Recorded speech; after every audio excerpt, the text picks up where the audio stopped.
Hello everyone, welcome to my YouTube channel. तो चलिए इस वीडियो में हम बात करने वाले हैं दो चीज़ों के बारे में जो कि अभी आपको बहुत ज़्यादा परेशान कर रहा है।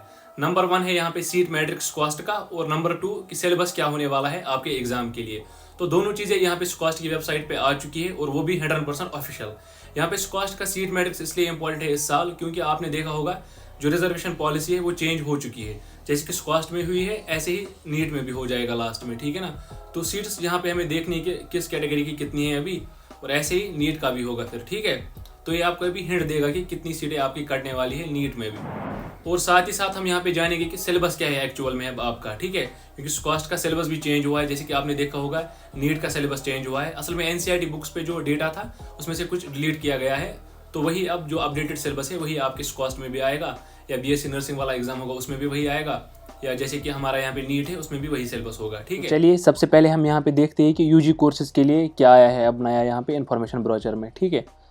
तो अगर आपको ये डाउनलोड करना है तो आप नीचे डिस्क्रिप्शन में जा सकते हो, वहाँ पे मैं आपको एक लिंक दे दूँगा जहाँ पे आप सिलेबस भी डाउनलोड कर सकते हो और साथ ही साथ आपको ये भी मिल जाएगा जो ये इन्फॉर्मेशन ब्रोचर है नया वाला। सबसे पहले यहाँ पे एक खुशखबरी है, यहाँ पे कुछ नए कोर्सेज यहाँ पे ऐड हुए हैं जो कि पहले नहीं हुआ करते थे, ठीक है।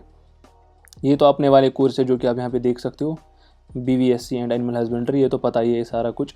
और यहाँ पे जो एलिजिबिलिटी होती है वो 10+2 होती है, ठीक है ना। मतलब 11th वाला बच्चा यहाँ पे एडमिशन नहीं कर सकता यहाँ पे। और साथ ही साथ हायर सेकेंडरी पार्ट 2, ये आपको यहाँ पे पता है आपके पास English, physics, chemistry and bio होनी चाहिए। और अगर आपको बीटेक करना है तो आपके पास मैथ्स भी होना चाहिए। तो यहाँ पे ये जो न्यू कोर्सेज है यहाँ पे, एक है बैचलर ऑफ टेक्नोलॉजी बायोटेक्नोलॉजी, ठीक है। ऐसे ही bachelor of science biochemistry honours होता है यहाँ पे, ऑनर्स में शायद PG भी होता है, ठीक है ना। BA क्या है दूसरा, बैचलर ऑफ साइंस माइक्रोबायोलॉजी, और bachelor of science economics and data science. ये सारे कोर्सेज यहाँ पे नए आ चुके हैं।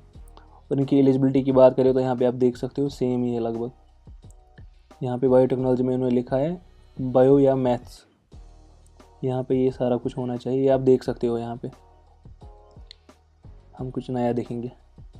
बाकी आपका जो एडमिशन स्टार्ट हो गया है उसका डेट क्या था, जो कि मैंने आपको बोला था 7 से, ठीक है। मतलब एप्लीकेशन फॉर्म स्टार्ट हो गए थे, आपको भरना था। अब 30 तक यहाँ पे लास्ट डेट है, तो ये आपको ध्यान में रखना है, इससे पहले पहले आपको फॉर्म भरना है। और साथ ही में यहाँ पे एक नई चीज़ हुई है, यहाँ पे आप JEE मेंस के थ्रू भी यहाँ पे आप एडमिशन ले सकते हो, लेकिन खाली बीटेक एग्रीकल्चरल इंजीनियरिंग का। यहाँ पे उन्होंने लिखा है 2 एग्ज़ाम्स होते हैं, एक तो UET जो कि कॉस्ट वाला है, दूसरा JEE मेंस जो यहाँ पे आपका स्कोर होगा उसी के बेस पे आपको यहाँ पे सीट मिलेगी बीटेक एग्री इंजीनियरिंग में। बाकी एडमिशन फ़ी तो आपको पता ही है। और ये वाला कोड जो है, कोड सिस्टम, ये आपको फॉर्म भरने के टाइम पे यूज़ हो सकता है, तो इसको ध्यान रखना।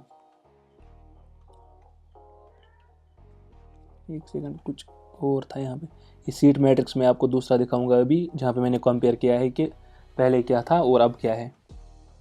बाकी कोर्स की ड्यूरेशन अगर मैं बात करूँ यहाँ पे, तो BVSC एंड एनिमल हस्बेंड्री जो होता है वो 5.5 साल का होता है, और बाकी जितने भी सारे कोर्सेज है वो 4 साल के होते हैं।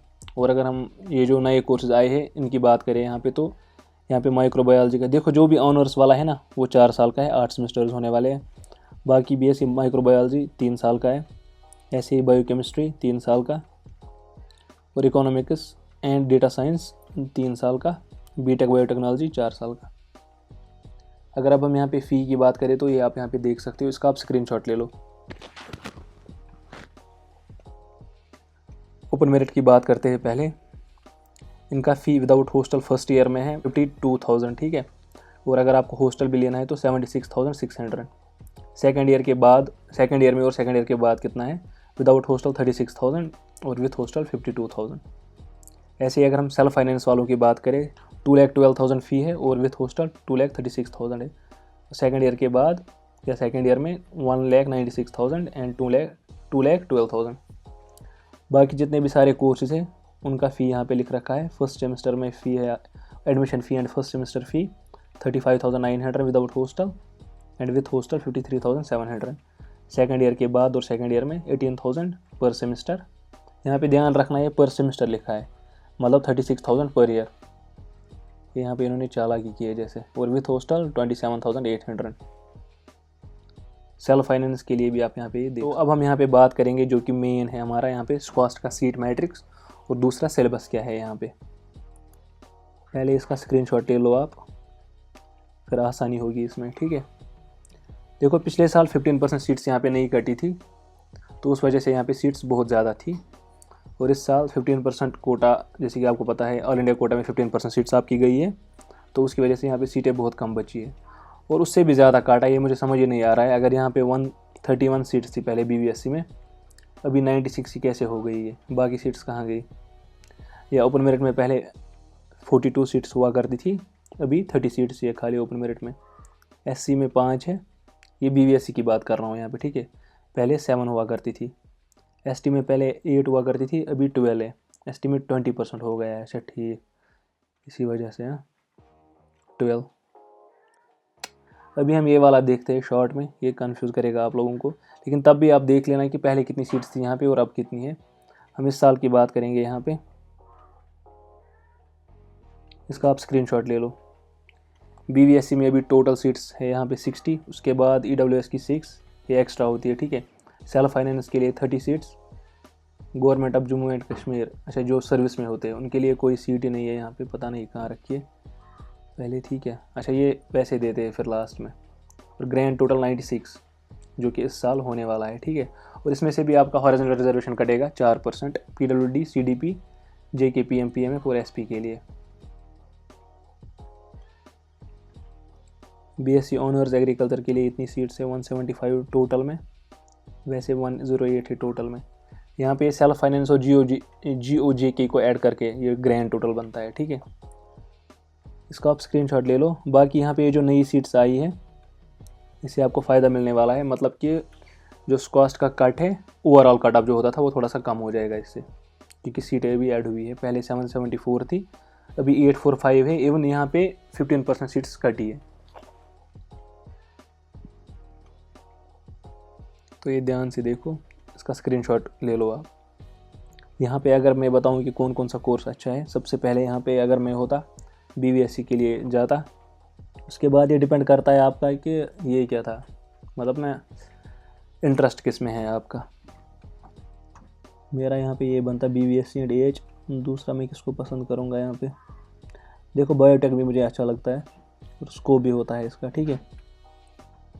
माइक्रोबायोलॉजी, बायोकेमिस्ट्री, ये भी सही कोर्सेज होते हैं। ये नहीं पता मुझे, डेटा साइंस से नया आया है कुछ। और साथ में यहाँ पे एग्रीकल्चर भी अच्छा है। बाकी ये डिपेंड करता है आपकी चॉइस पे कि आपको कौन सा अच्छा लगता है। उसके बाद सिलेबस की बात करें तो सिलेबस वही है, इसकी भी लिंक आपको डिस्क्रिप्शन में मिल जाएगी। यहाँ पे जो सिलेबस डिलीट हुआ था नीट पे, जो ना वो NCERTs पे हुआ था डिलीट सिलेबस, वही वाला सिलेबस है अब आपका। मतलब डिलीटेड सिलेबस नहीं है, जो डिलीट हुआ है वो सिलेबस नहीं है, जो अब यहाँ पे बुक्स में है वही है, ठीक है। यहाँ पे आपको बायो पे समझ में आ जाएगा। और हाँ एक चीज़ बता दो, यहाँ पे जो सिलेबस है ना यही पढ़ो आप सबसे पहले, ऐसे ही फजूल में टाइम वेस्ट मत करो। देखो अगर हम बायो की बात करें, यहाँ पे बायोलॉजी पे अच्छे से समझ आता है। डाइवर्सिटी ऑफ लाइफ, बायोडाइवर्सिटी यहाँ पे है। हर्बेरियम, ठीक है, बाइनोमियल नोमेनक्लेचर, हर्बेरियम। यहाँ पे और भी टॉपिक्स हुआ करते थे, वो अब नहीं है। किंगडम प्लांट डायरेक्ट है। प्लांट एनाटमी, यहाँ पे जैसे वो मॉर्फोलॉजी वार्फोलॉजी हुआ करती थी वो है ही नहीं, पूरा ख़त्म किया है, यहाँ पे कुछ है ही नहीं। प्लांट फिजियोलॉजी में 5 चैप्टर थे शायद, अभी 3 ही है खाली। ये रहा जूलॉजी का, animal kingdom, national park with special feature Dachigam. अच्छा ठीक है, ये जो है ना ये यहाँ का सिलेबस है, मतलब जम्मू कश्मीर की तरफ लिखा है कुछ। National park with special reference to Dachigam, Kishtwar, सालिम अली, काजी नांग एंड हिम्स। देखो ये जो टॉपिक है ना ये नया टॉपिक है, इसको आप अच्छे से पढ़ लेना, नेट से, गूगल से, कहीं से भी पढ़ो या ChatGPT से, लेकिन पढ़ो इसको अच्छे से, ठीक है। इससे क्वेश्चन आ सकता है आराम से। मॉर्फोलॉजी यहाँ पे लिखा है, और यहाँ पे फ्रॉग है, ठीक है। अच्छा ये फ्रॉग का है, morphology, anatomy, functions of digestive system, circulator, respiratory, सारा का सारा फ्रॉग का है। बायोमोलिक्यूल्स, ह्यूमन फिजियोलॉजी में भी वो वाला चैप्टर है ही नहीं अब, डाइजेशन। तो सीधी सीधी बात है, यहाँ पे जो नया सिलेबस है NCERTs में भी वही है, थोड़ा सिलेबस कम हुआ है जैसे कि आपको पता होगा। और ये मैथ का सिलेबस है यहाँ पे। देखो ये अगर आपको बहुत अच्छे से देखना है ना ये सिलेबस, तो मैंने बोला आपको डिस्क्रिप्शन में जाओ, वहाँ पे मैं एक लिंक डालूंगा, वहाँ से आप ये सिलेबस डाउनलोड कर सकते हो और फिर इसी के अकॉर्डिंग आप पढ़ोगे, ठीक है।